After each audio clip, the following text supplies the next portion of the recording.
Nous ouvrons la parole de Dieu dans la première épître de Pierre, chapitre 2. Pierre, chapitre 2. Et c'est un privilège et c'est un honneur d'ouvrir la parole de Dieu ensemble avec vous, mais en même temps, c'est toujours avec une grande crainte et un grand tremblement. C'est la responsabilité d'essayer de vous exposer ce que Dieu a déjà inspiré. Alors, c'est une lourde responsabilité et aujourd'hui, ce n'est pas l'exception. Depuis le premier jour, quand on a commencé à étudier le premier épître de Pierre, j'avais une certaine appréhension à cause de quelques versets que nous allions éventuellement aboutir. Particulièrement, il y a des passages, il y a quelques versets qu'à partir de 2020, ont été utilisés et abusés, exploités pour quelques églises et même pour des chrétiens aussi, pour justifier des actions autour du monde. Et ce jour est aujourd'hui. Aujourd'hui, nous arrivons à ce moment où on va toucher ces versets. C'est tout simplement l'exposition de la parole qui nous a amenés en ce moment. C'est l'exposition, la prédication textuelle qui nous amène à ces versets aujourd'hui. Et le sujet qu'on va commencer à étudier aujourd'hui, c'est les chrétiens et les gouvernements. Les chrétiens et les gouvernements. Et pour que vous sachiez, il m'a fallu littéralement quelques mois, plusieurs mois pour préparer pour vous une petite trilogie. Ces messages d'aujourd'hui et deux messages qui vont suivre aussi, en raison de implications pratiques de ces passages qu'on va commencer à étudier aujourd'hui, particulièrement dans les contextes qu'on vit aujourd'hui et à partir de 2020 aussi, des choses qu'on a déjà vécues et que sûrement on va vivre par la suite. Ce que Pierre a écrit a des implications énormes, des grandes implications pour nous pratiques. Donc, l'étude d'aujourd'hui va soit renforcer ce que vous croyez, ou peut-être va vous mettre en défi aussi, va essayer de corriger les choses que vous avez déjà pris en tant qu'une position, mais sûrement, dans tous les cas, le texte d'aujourd'hui va nous mettre en collision avec les systèmes. Alors, mes amis, c'est très important que vous prêtez votre attention à ce que je vais vous dire, mais aussi il faut donner votre attention à ce que je ne veux pas vous dire aujourd'hui dans les deux messages qui suivent. Et de tout mon cœur, je vous encourage à ne pas seulement entendre un de ces trois messages, mais si vous allez rater un de ces trois messages, vous risquez de recevoir et d'arriver à des conclusions différentes de ce que je veux vous dire et ce que le texte vous communique. Alors c'est très important que vous écoutez, que vous soyez présente ou que vous écoutez par la suite les trois messages par rapport à ce même thème. Et comme chaque dimanche, il faut savoir que ce qu'on va voir aujourd'hui, ce n'est pas mon opinion, mais c'est que Dieu a déjà inspiré et qui a préservé. C'est mon travail juste de l'exposer et après c'est le rôle du Saint-Esprit de l'appliquer dans votre cœur et de faire qu'il fasse que vous agissez ou que vous prenez une position cohérente avec le texte. Alors on commence. Si Dieu nous a dit déjà que nous sommes une race élue, que nous sommes un sacerdoce royal, une nation sainte, un peuple de Dieu, que nous sommes un peuple racheté qui a reçu la miséricorde de Dieu, alors notre vie doit être vécue d'une façon complètement différente de tous ceux qui n'appartiennent pas à Dieu.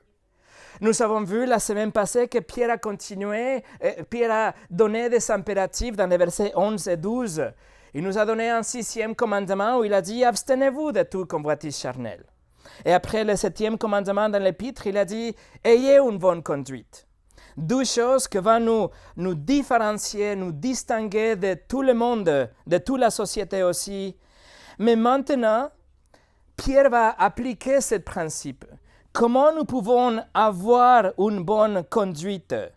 Et c'est dans le cadre de cette vie exemplaire qu'on doit vivre que maintenant Pierre va l'appliquer dans la relation que nous devons avoir avec le gouvernement.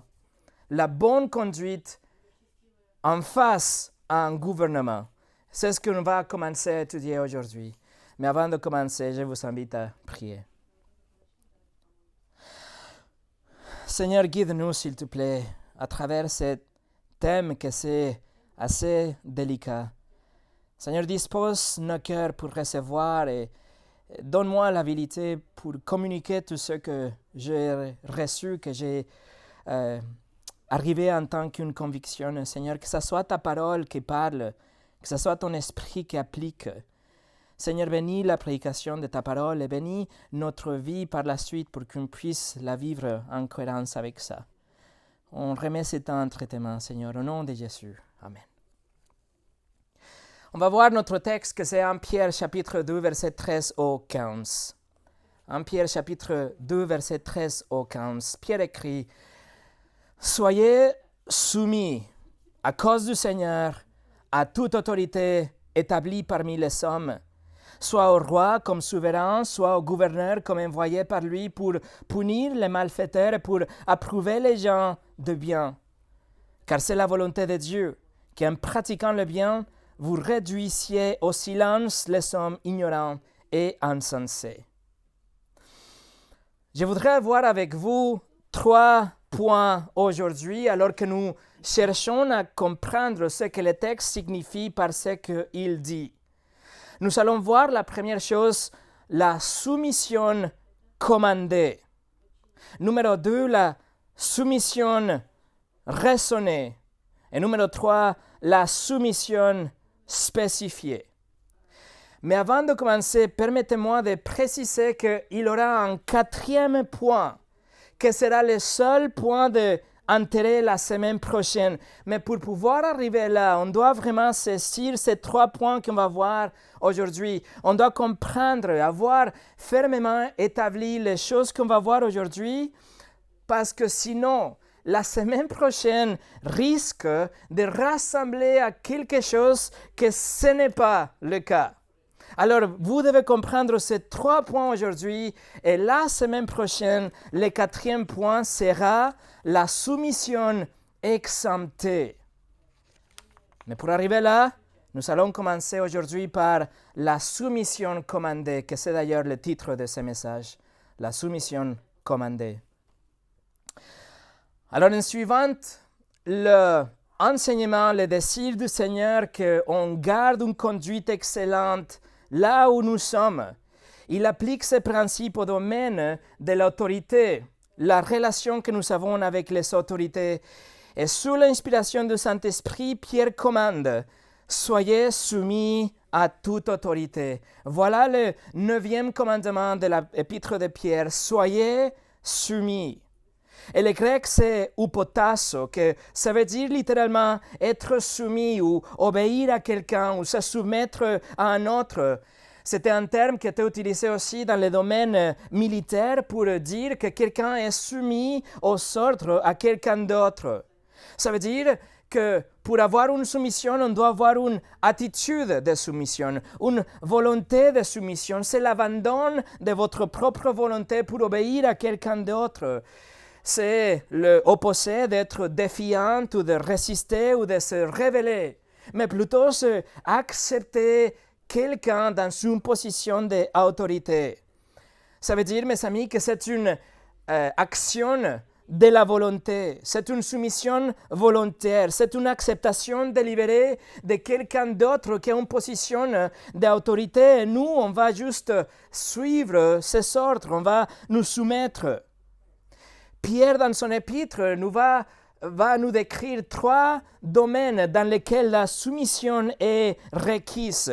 Il va dire qu'on va nous soumettre aux autorités gouvernementales, que c'est notre texte d'aujourd'hui. Il dira aussi dans le chapitre 2, versets 18 au 25, que les esclaves doivent se soumettre à leur maître. Et il dira aussi dans le chapitre 3, versets 1 au 6, que les épouses doivent se soumettre envers les maris. Et bien sûr, tout ça, on va le bien étudier, on va bien le comprendre quand on arrivera dans ces autres passages. Mais aujourd'hui, dans notre verset 13, Pierre étend une couverture pour tout inclure. Il dit, soyez soumis à toute autorité.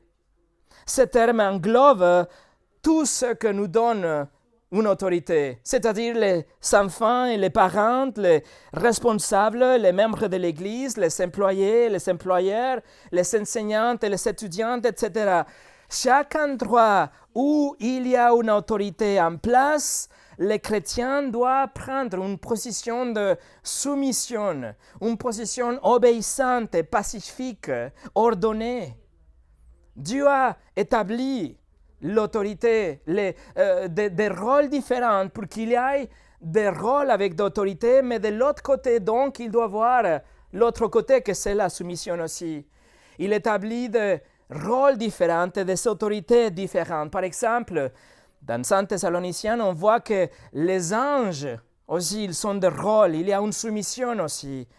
Dans le racheté au paradis aussi, il y a dans Luc 19 et dans 1 Corinthiens 6, il y a des autorités ou de soumission, il y a des rôles différents plutôt.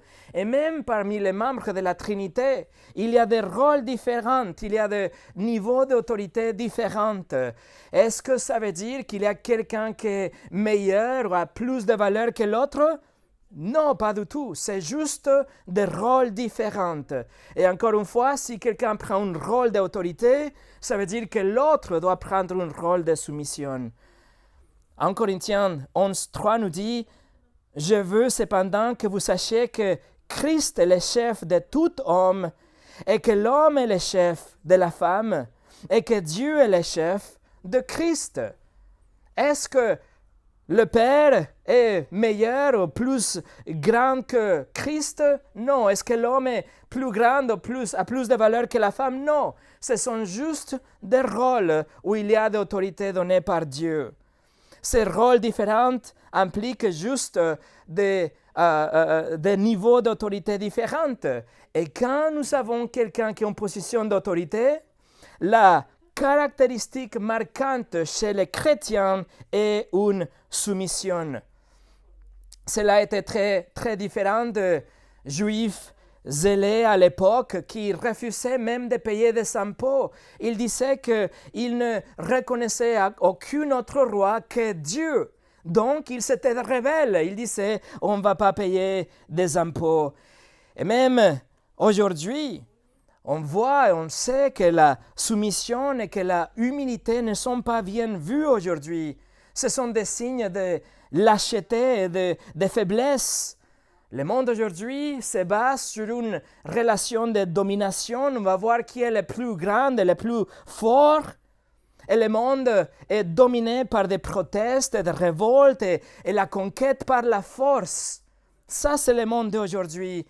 Mais nous, les chrétiens, nous sommes appelés à nous soumettre d'une façon silencieuse, à honorer, à obéir ceux qui sont dans une position d'autorité. Le mot hupotasso, comme j'ai dit déjà, apparaît 38 fois dans le Nouveau Testament et toujours signifie la même chose. Je vais vous donner quelques exemples pour que vous voyez que nous ne pouvons pas nous échapper de l'interprétation de ces mots. Ça veut dire la soumission, l'obéissance, etc. Par exemple, le même mot est utilisé pour le jeune Jésus qui obéit à ses parents. Luc chapitre 2, verset 51. Puis il descendit avec eux pour aller à Nazareth et il leur était soumis. Est-ce que Jésus était plus faible que ses parents ou il était moins important que Marie et Joseph? Pas du tout. En fait, c'était l'envers. Mais il a pris une position de soumission. Il a décidé d'obéir ses parents. Il a reconnu la position d'autorité de ses parents. Le mot est utilisé pour les démons qui sont soumis aux disciples. Par exemple, dans Luc 10, 17, les 70 revendent avec joie, disant « Seigneur, les démons même nous sont soumis en ton nom. » Paul utilise le même mot 3 fois dans un seul verset pour désigner que tout est sous l'autorité de Christ et lui sous l'autorité du Père. Dans 1 Corinthiens 15, 28, lorsque toutes choses lui auront été soumises, alors le Fils lui-même sera soumis à celui qui lui a soumis toutes choses, afin que Dieu soit tous en tout. Alors c'est le même mot et c'est la même idée, c'est juste une relation avec l'autorité. Pour l'Église, l'Église est soumise à Christ et les femmes sont soumises à leur mari, selon Éphésiens chapitre 5, verset 24. Or, de même que l'Église est soumise à Christ, les femmes aussi doivent être à leur mari en toutes choses. Est-ce qu'il y a quelqu'un qui est plus important que l'autre? Non, ce sont juste des rôles en face à l'autorité. Pour les esclaves qui doivent obéir à leur maître, Tite 2,9 exhorte les serviteurs à être soumis à leur maître, à leur plaire en toutes choses, à n'être point contredisante. Voilà quelques exemples de ce que Pierre écrit dans le verset 13. Il dit qu'on doit nous soumettre à toute institution humaine. Ça veut dire à toute institution, à toute autorité établie. Ça veut dire qu'ici il y a un groupe de personnes où il y a une personne qui a l'autorité, les chrétiens se soumettent. Par conséquent, ce que Pierre demande, c'est que nous vivions dans l'obéissance. On va être un exemple de ceux qui se soumettent à l'autorité, dans n'importe quel que soit ce domaine et dans n'importe quelle sphère je me trouve, n'importe qui est cette autorité, le chrétien va se soumettre. Autrement dit, mes frères et mes sœurs, les gens qui recevaient cette lettre, l'Église persécutée, les exilés qui n'étaient plus chez eux, ils s'étaient méprisés, ils s'étaient traités de malfaiteurs, ils s'étaient attaqués et traités comme des malveillantes. Et quelle était la tendance naturelle? Quelle serait la tendance naturelle? Ça serait de se soulever. L'homme naturel serait de se battre, de riposter et de débattre, de laver son honneur et se révolter et même faire soulever les autres et les masses contre le système. Ça serait la réaction normale. Mais ce n'est pas ce que Pierre demande ici. L'homme naturel voudrait résister, s'éloigner de la communauté et courir et dire de mauvaises choses sur les dirigeants en cherchant que les autres suivent aussi. L'homme désirerait être des vandales et des anarchistes. Mais Pierre écrit qu'en lieu de se révolter, en lieu de marcher et de protester, et de se cacher, et de conspirer contre les autorités, ou susciter les autres contre le gouvernement, contre l'empereur et l'empire. Il dit, vivez d'une façon publique, obéissante et soumise. Il faut avoir une conduite excellente, comme on a vu la semaine passée, qu'il fasse preuve de vertu, que les gens cherchent la paix, qu'ils se soucient de la communauté, qu'ils s'évitent des problèmes avec les autres, qu'ils vivent dans la paix, qu'ils soient des gens de bénédiction, même au milieu de cette persécution horrible. Le livre de Proverbes, chapitre 17, verset 11, nous dit « Les méchants ne cherchent que révolte, mais un messager cruel sera envoyé contre lui. » Et Proverbe 24, 21, 22 nous dit « Mon fils, crains l'Éternel et les rois, ne te mêle pas avec les hommes remuantes. » L'hébreu chanard, ça veut dire des rebelles, des insurgés. Il nous dit « Ne te mêle pas avec eux. » Ce que la Bible nous enseigne, de la Genèse jusqu'à l'Apocalypse, et spécifiquement cette 12e moitié de 1 Pierre, est que les chrétiens sont censés être les meilleurs citoyens, des citoyens exemplaires, des gens différents, des étudiants honorables, des employés louables, des épouses exceptionnelles, des enfants différents, des soldats dans l'armée fidèles, des membres d'une équipe désintéressée, des membres d'une église remarquable.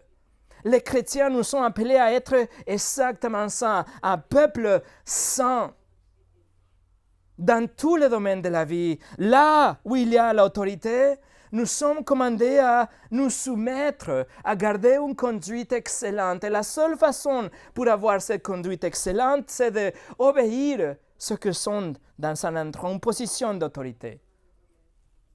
Dans n'importe quelle situation.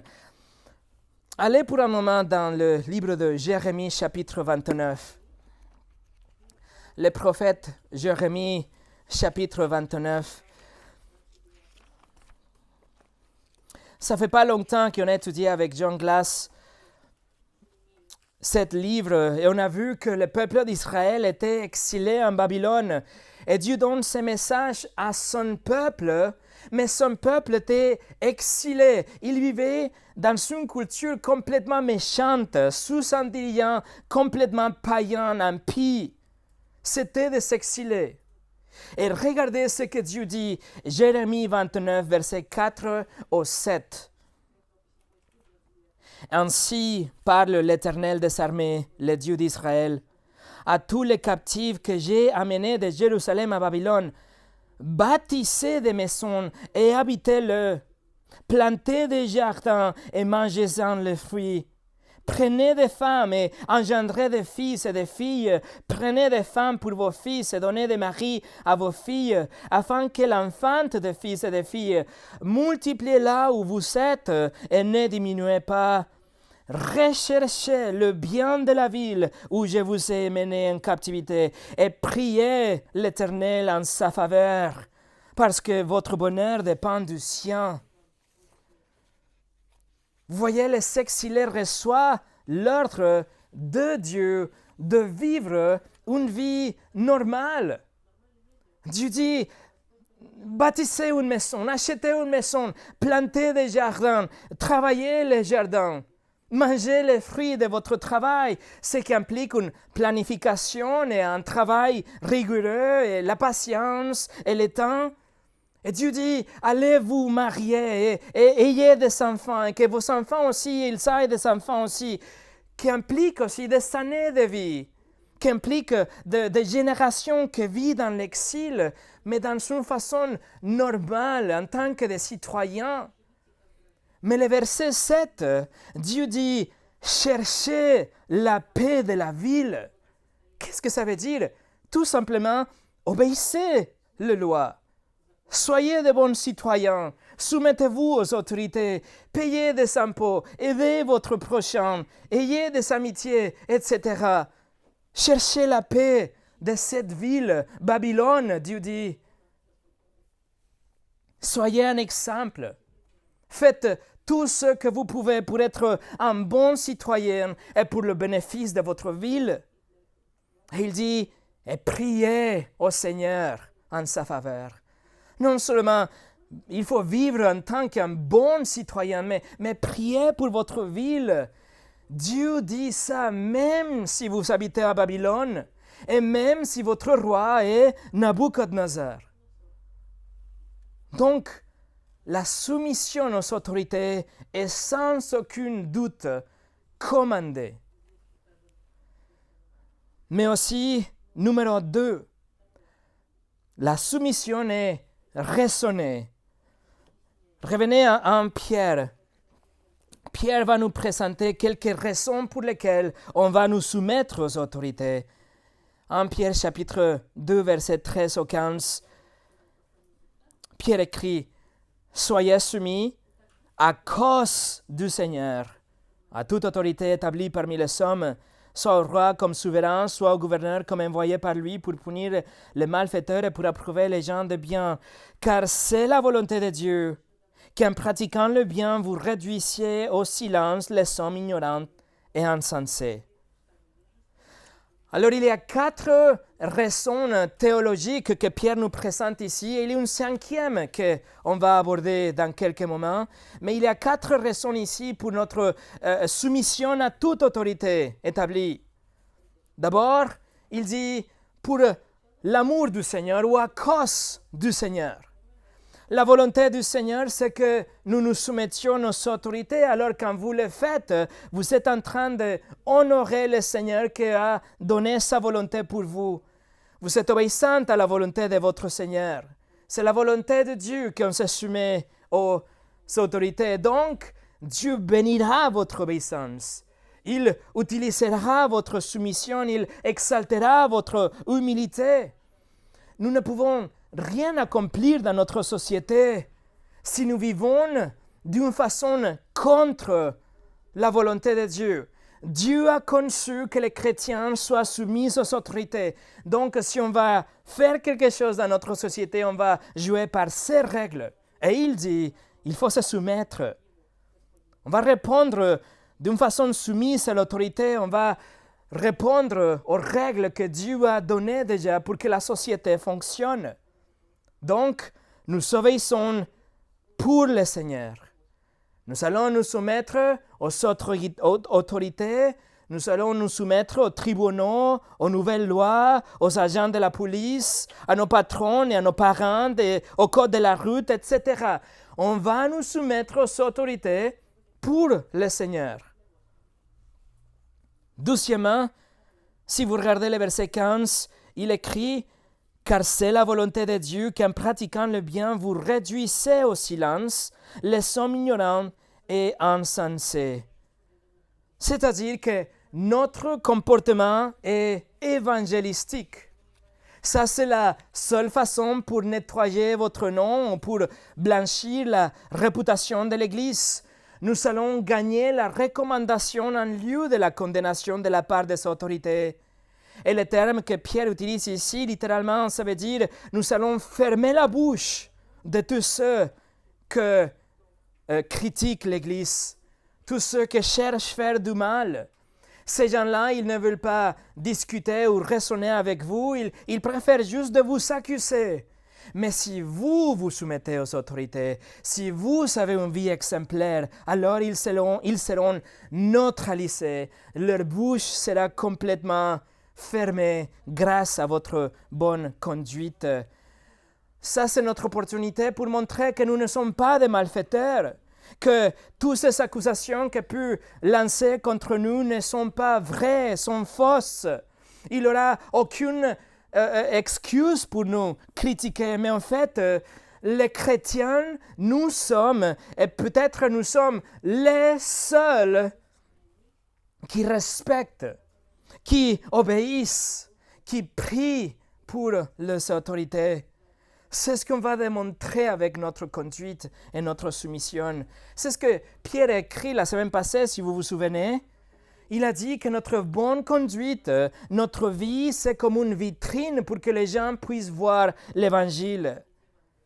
Quand nous réagissons sans violence, quand nous vivons des vies qui sont marquées par l'amour et la droiture, l'Église brille comme une lumière éclatante sans aucun doute. Et c'est ça qu'on doit faire. C'est une raison d'évangélisation.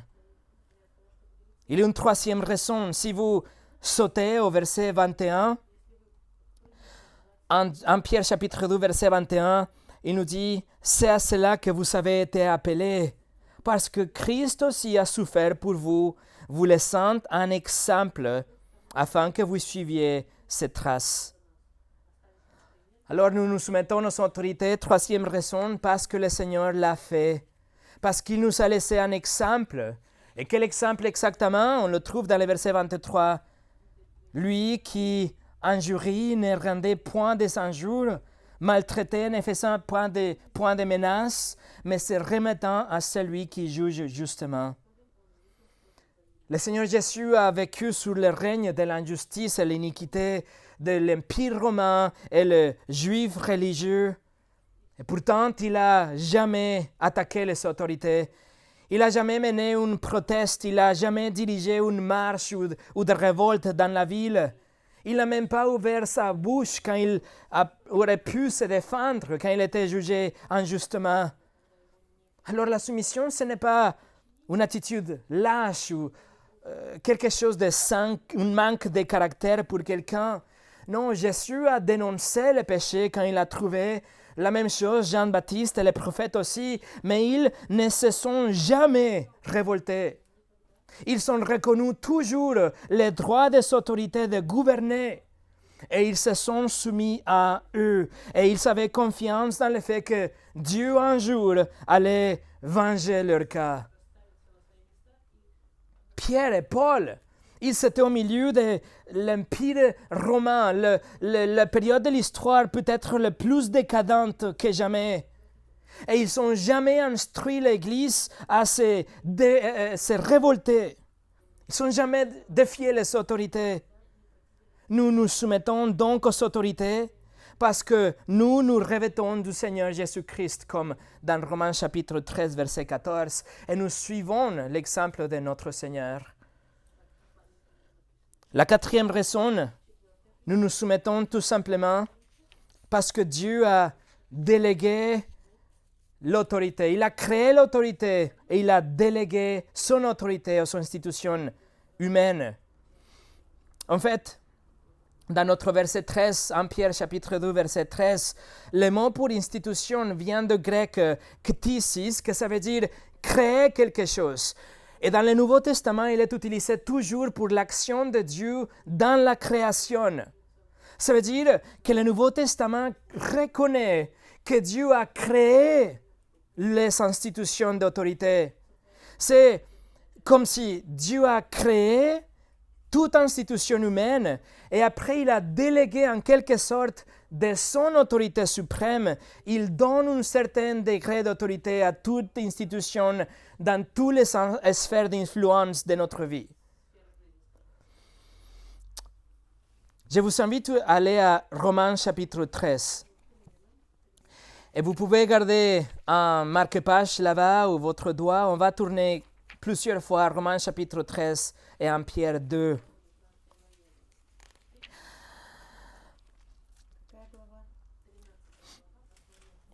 Alors, Paul écrit dans Romains chapitre 13, verset 1, « Que toute personne soit soumise, le même mot ou potasso, aux autorités supérieures, car il n'y a point d'autorité qui ne vient de Dieu, et les autorités qui existent ont été instituées de Dieu. » Nous nous soumettons aux autorités parce que c'est la création de Dieu.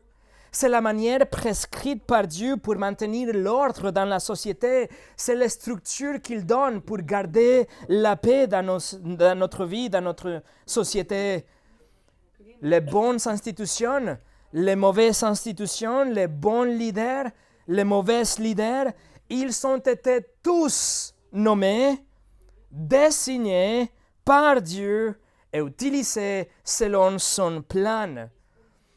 Les mauvais leaders, mes amis, ils sont là selon la volonté de Dieu et son plan. Le prophète Daniel, il a écrit dans son 12e chapitre, « C'est Dieu qui change les temps et les circonstances, qui renverse et qui établit les rois. » Alors la raison pour laquelle les croyants se soumettent aux autorités civiles, c'est parce que les autorités sont destinées par Dieu, ordonnées et créées par Dieu.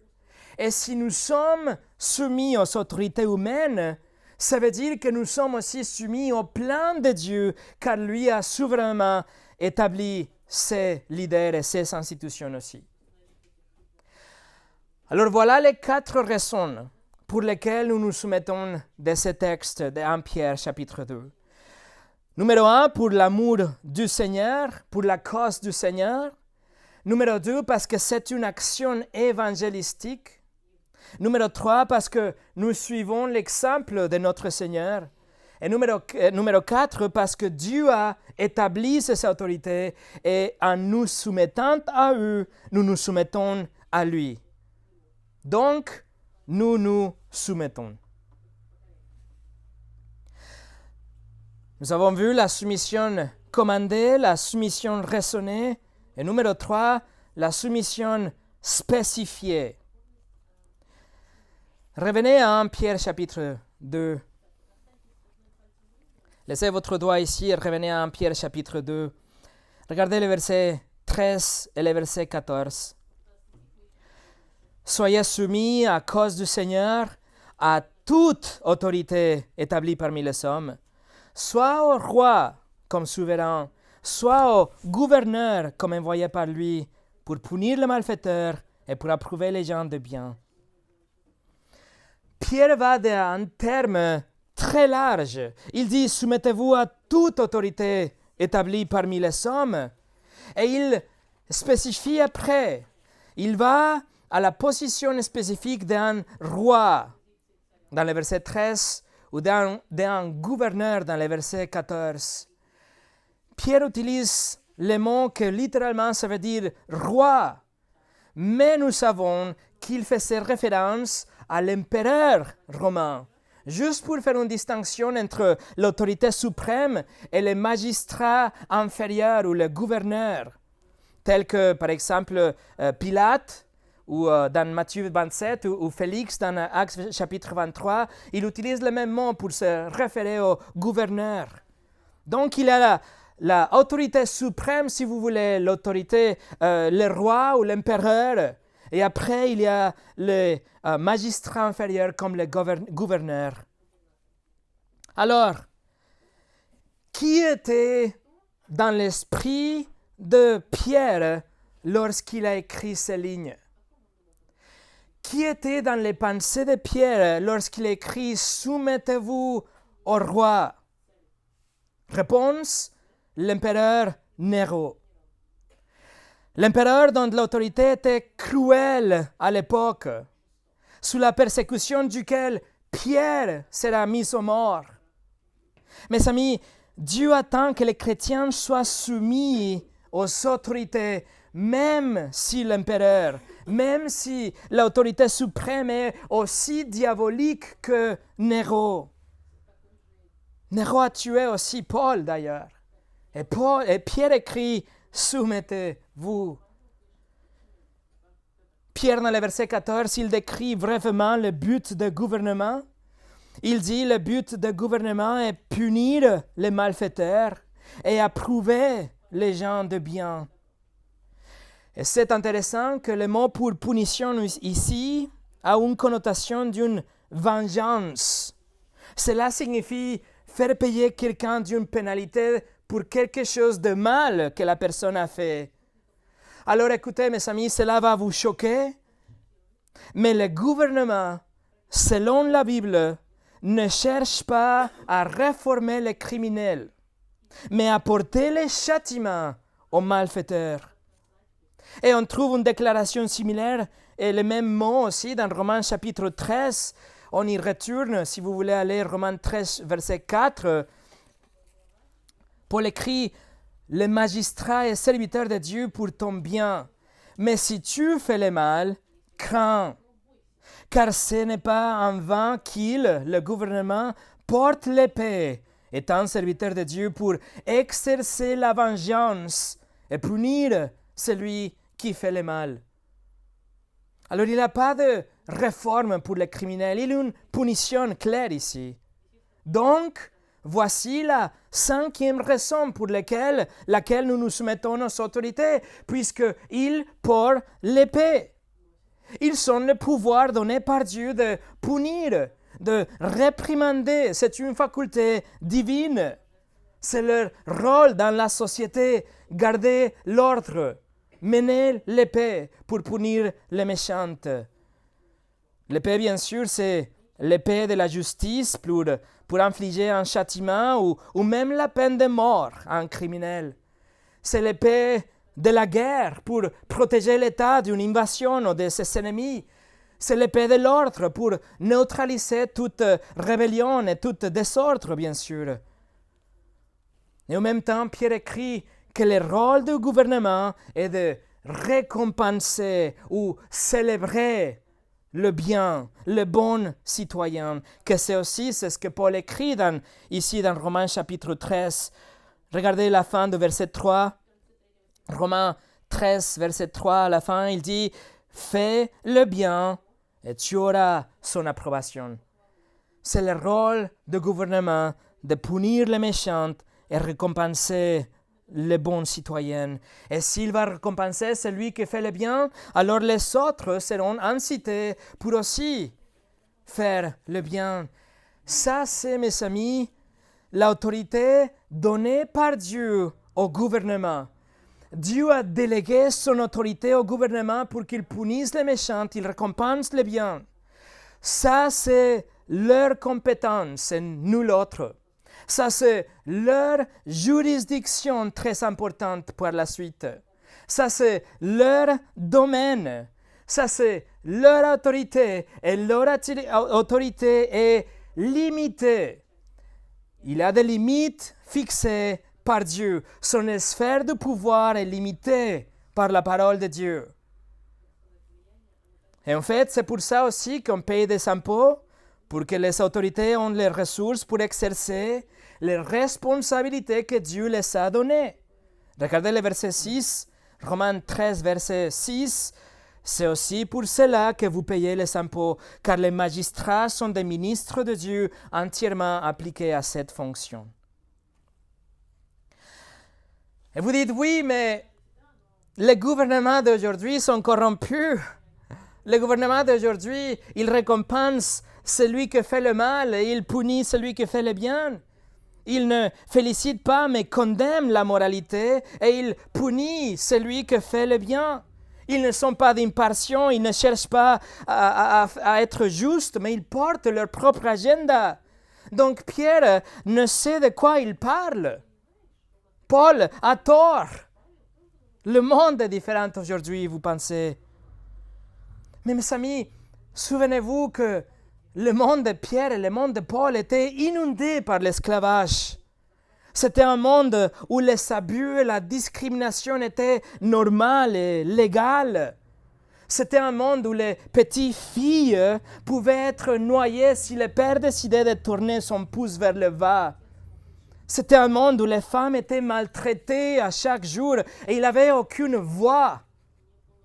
C'était un monde où le péché sexuel, l'immoralité sexuelle étaient endémiques et sans limite et au-delà de toute notre imagination. Et pensez-vous que les dirigeantes d'aujourd'hui sont corrompus? Regardez Néron. Néron était un maniaque. Il a développé une réputation de tyran et en fait son nom même aujourd'hui est un synonyme avec la décadence et la brutalité. Néron a épousé sa demi-sœur Claudia quand il avait 15 ans. Et à l'âge de 24 ans, il a décidé de se divorcer. Il a banni Claudia, il a ordonné qu'elle soit attachée, il lui a coupé les poignes, elle l'a étouffée dans un bain de vapeur et à la fin, il l'a décapitée. Il a aussi assassiné sa 12e femme. Néron a aussi battu sa 12e femme alors qu'elle était enceinte jusqu'à qu'elle est morte. Il était un meurtrier et il est fini pour se tuer lui-même à l'âge de 31 ans. En plus d'être homosexuel, l'historien Cassius Dio nous dit qu'il était aussi un pédophile.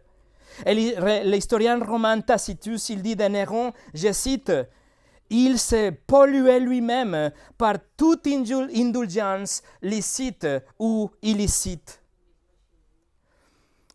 Et Pierre écrit, « Soumettez-vous à lui. »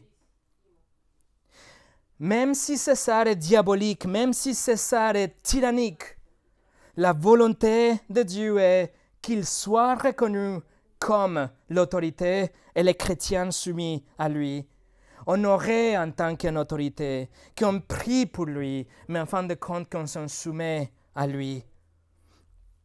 Le roi Nabuchodonosor, un autre exemple, celui qui a massacré le peuple de Dieu complètement, il a détruit Jérusalem, il a décimé le temple de Dieu, et Dieu lui appelle, il dit qu'il était mon serviteur. Dieu dit mon serviteur Nabuchodonosor. Et le prophète Ézéchiel dit que Nabuchodonosor travaillait pour Dieu. Alors le monde d'aujourd'hui, le monde de roi Hérode, le monde de demain, c'est le même monde. C'est un monde déchu, inondé par le péché, corrompu. la société est abominable. Nous avons des dirigeants sinistres parfois. Mais qu'est-ce que l'Église est censée faire?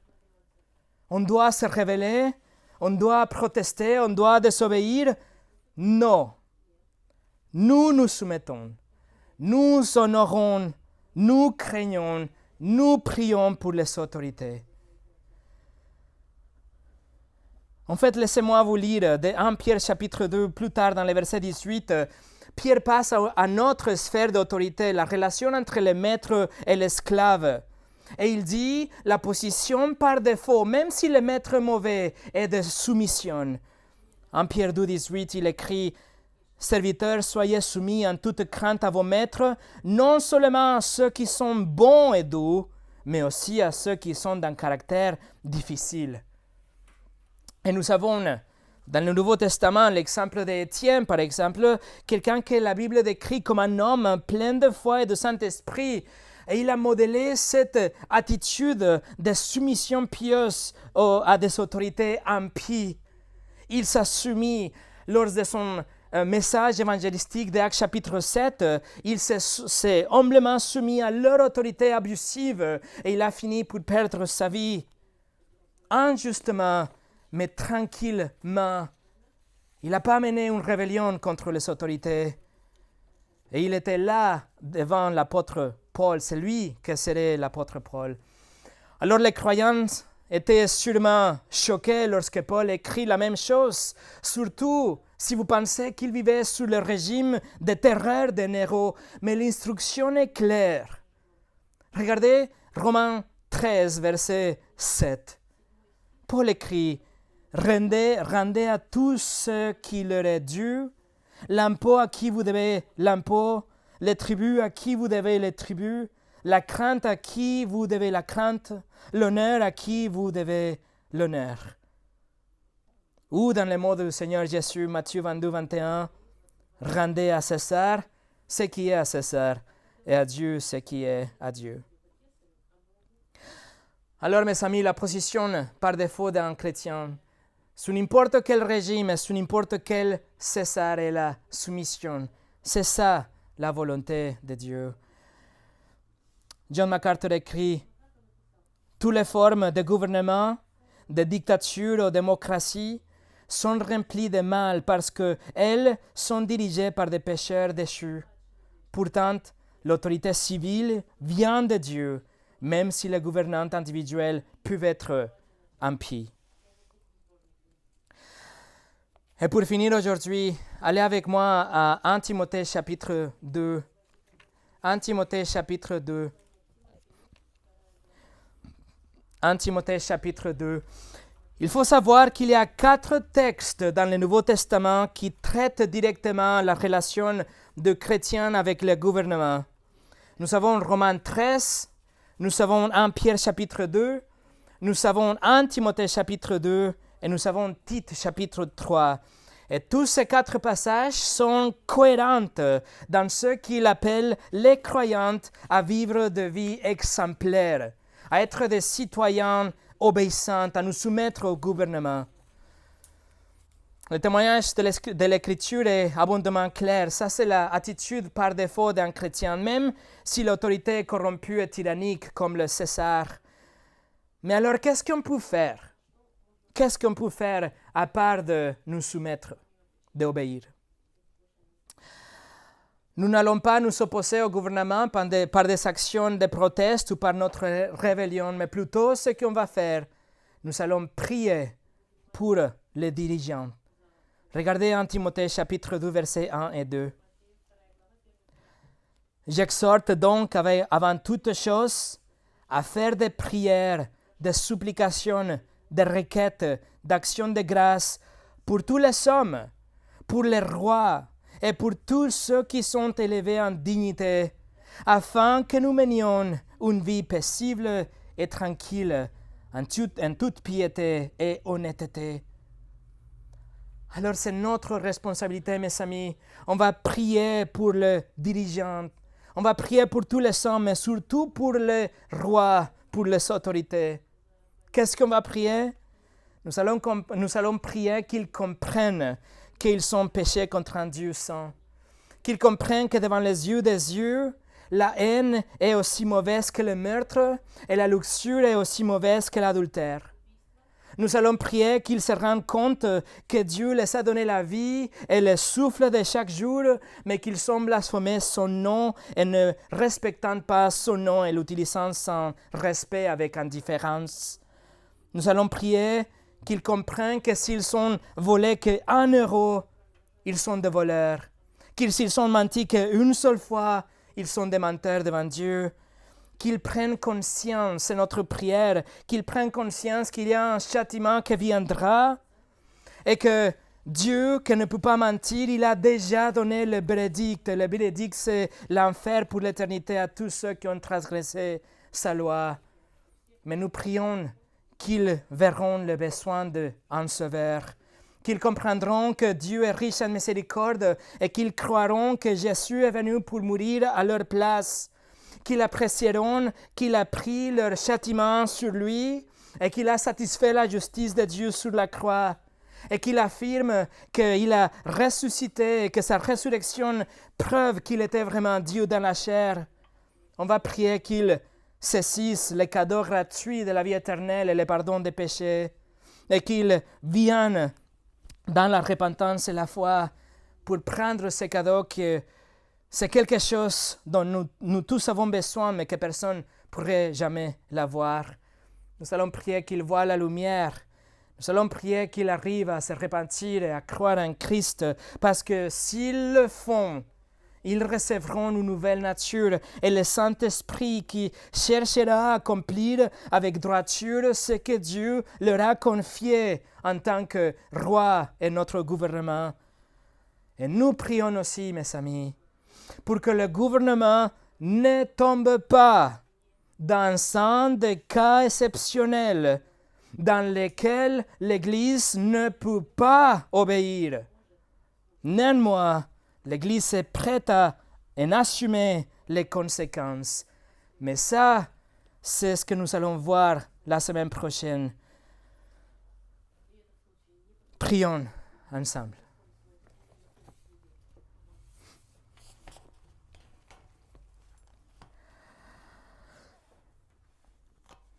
Seigneur, nous te remercions pour ta parole. Et Seigneur, c'est ma prière qu'on arrive à avoir un cœur humble pour nous soumettre à toute autorité comme tu as déjà disposé.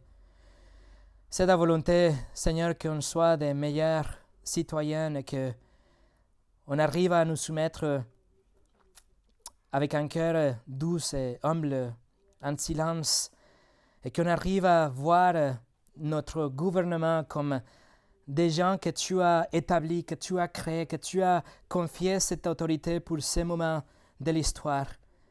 Et tu nous appelles aussi à prier pour eux. Alors Seigneur, nous prions aujourd'hui pour notre président.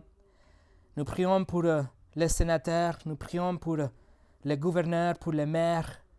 Nous prions pour les juges, les tribunaux. Nous prions pour les chefs des polices, pour les avocats, pour tous les gens qui ont un rôle à jouer dans ce système juridique, politique, etc., Seigneur. On prie pour tous ceux qui ne te connaissent pas, pour qu'ils arrivent à venir à la repentance et la foi et que tu les sauves et que tu les donnes une nouvelle nature et le Saint-Esprit pour qu'ils puissent agir en tant qu'un gouvernement que se soucie de ta parole et que prendre en charge la mission et les limites de leur fonction que tu as déjà établies dans ta parole. Seigneur, aide-nous à être des citoyens exemplaires, des employés exemplaires, des fils, des membres d'équipe, des membres d'église qui s'assument, qui ont fait tout ça parce que c'est ta volonté. Nous te remercions pour ta parole et maintenant guide-nous, Seigneur, qu'on arrive à l'appliquer dans notre vie. Au nom de Jésus. Amen.